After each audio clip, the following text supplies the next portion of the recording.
السلام علیکم دوستو، کیسے ہیں سب؟ امید ہے خیریت سے ہوں گے۔ تو دوستو، اسلامی تاریخ میں ایک ایسا دور آیا جس نے علم و تحقیق کی دنیا میں انقلاب برپا کر دیا۔ یہ دور عصر زریں یا اسلامی سائنسی دور کے نام سے جانا جاتا ہے۔ یہ دور 8ویں صدی سے 13ویں صدی تک محیط تھا اور دنیا کے مختلف حصوں میں اسلامی تہذیب کے عروج کا مظہر تھا۔ اس وقت مسلم سائنسدانوں، فلسفیوں اور محققین نے علم کے مختلف شعبوں میں وہ کارنامے سر انجام دیے جو صدیوں تک مشعل راہ بنے رہے۔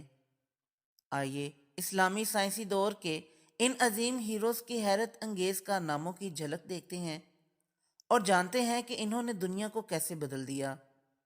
جاننے کے لیے ویڈیو کو اینڈ تک دیکھیں، اور جنہوں نے میرا چینل سبسکرائب نہیں کیا وہ ضرور کریں تاکہ اسی طرح ہسٹری سے متعلق آپ کے نالج میں اضافہ ہوتا رہے۔ تو چلیے دوستو، ویڈیو شروع کرتے ہیں۔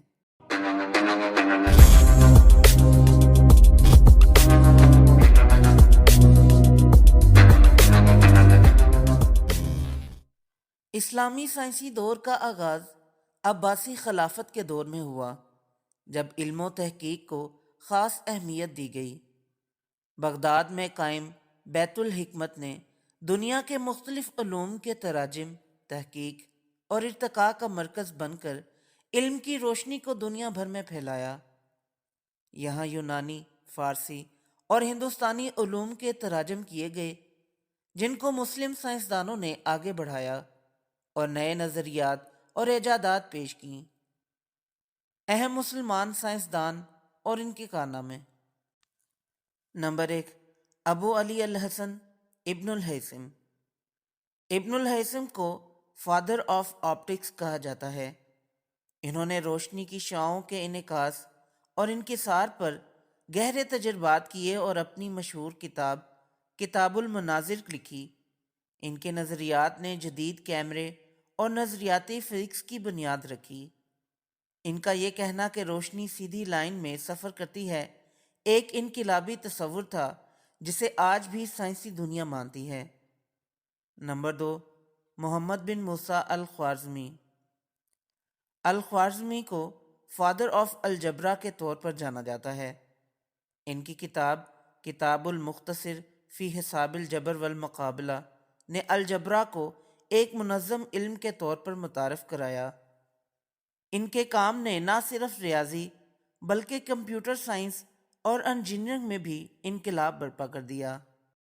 نمبر 3، ابن سینا۔ ابن سینا، جنہیں مغرب میں ایویسینا کہا جاتا ہے، طبی دنیا کے عظیم ترین سائنسدانوں میں شمار ہوتے ہیں۔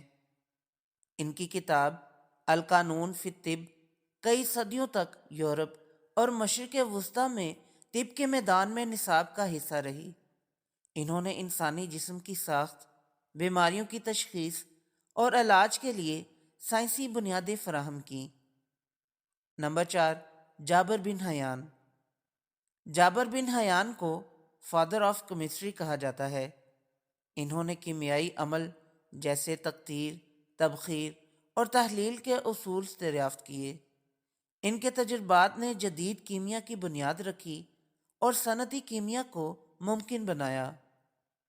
نمبر 5، البیرونی۔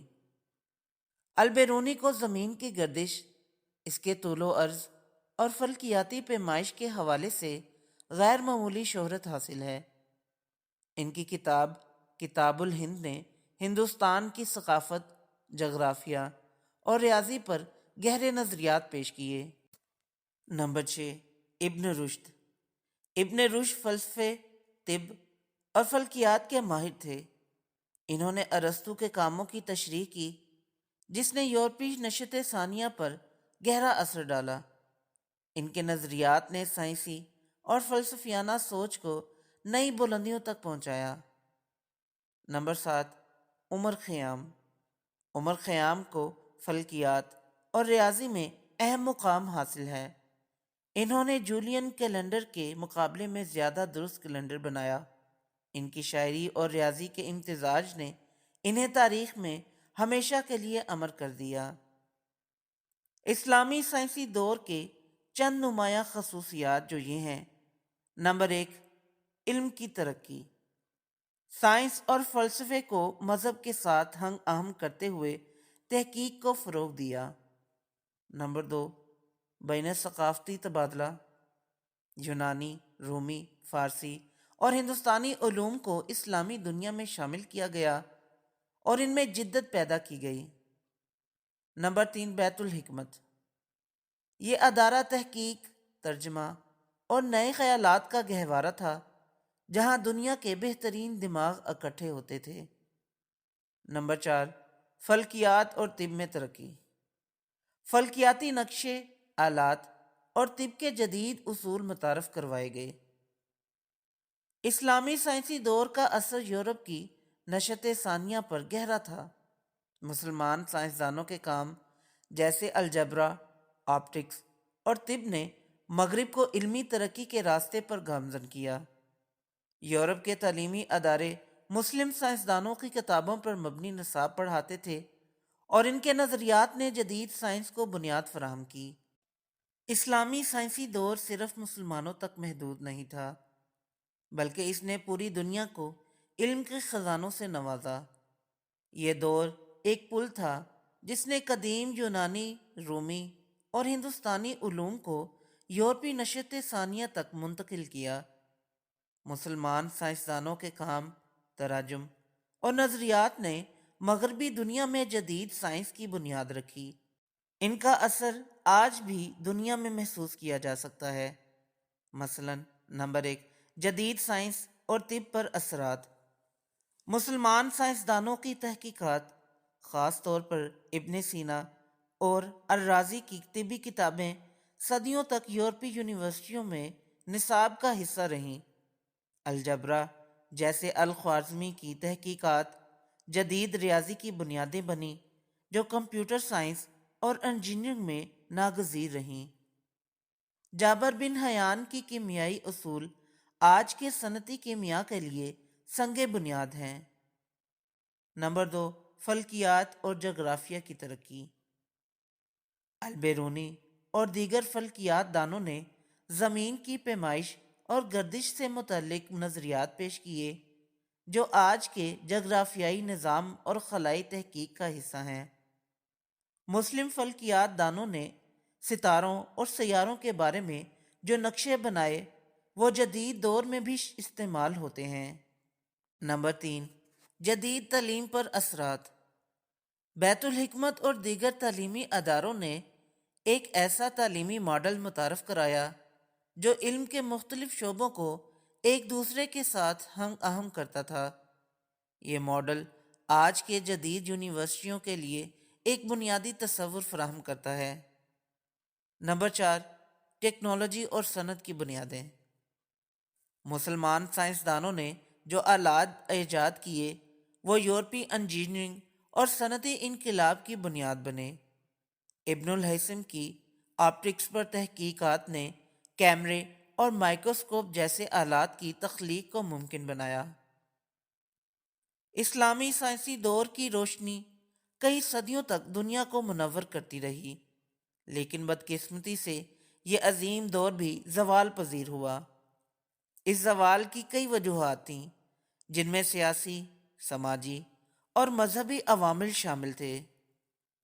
نمبر 1، سیاسی عدم استحکام۔ عباسی خلافت کا زوال اور مختلف اسلامی سلطنتوں میں تقسیم نے علمی ترقی کو متاثر کیا۔ منگولوں کی یلغار، خاص طور پر بغداد کی تباہی نے اسلامی دنیا کے علمی مراکز کو نیست و نابود کر دیا۔ نمبر 2، علماء اور فلسفیوں کے اختلافات۔ کچھ روایتی علماء نے فلسفے اور سائنسی تحقیق کو دین کے خلاف سمجھا اور اسے محدود کرنے کی کوشش کی۔ امام غزالی جیسے علماء نے فلسفے اور منطق پر تنقید کی، جس سے تحقیق اور آزاد سوچ کو نقصان پہنچا۔ نمبر 3، یورپ کا عروج۔ صلیبی جنگوں کے بعد یورپ نے اسلامی علوم کو اپنایا اور اپنی ترقی کے لیے استعمال کیا۔ نشت ثانیہ کے دوران یورپ میں سائنسی ترقی نے اسلامی دنیا کو پیچھے چھوڑ دیا۔ نمبر 4، داخلی جمود۔ اسلامی دنیا میں تحقیق اور تجربات کی جگہ روایت پرستی اور قدامت پسندی نے لے لی۔ نئی ایجادات اور تحقیق کے حوصلہ افزائی کم ہو گئی، جس نے علم و سائنس کی ترقی کو روک دیا۔ اسلامی سائنسی دور تاریخ کا وہ روشن باب ہے جو ہمیں علم و تحقیق کی اہمیت کا درس دیتا ہے۔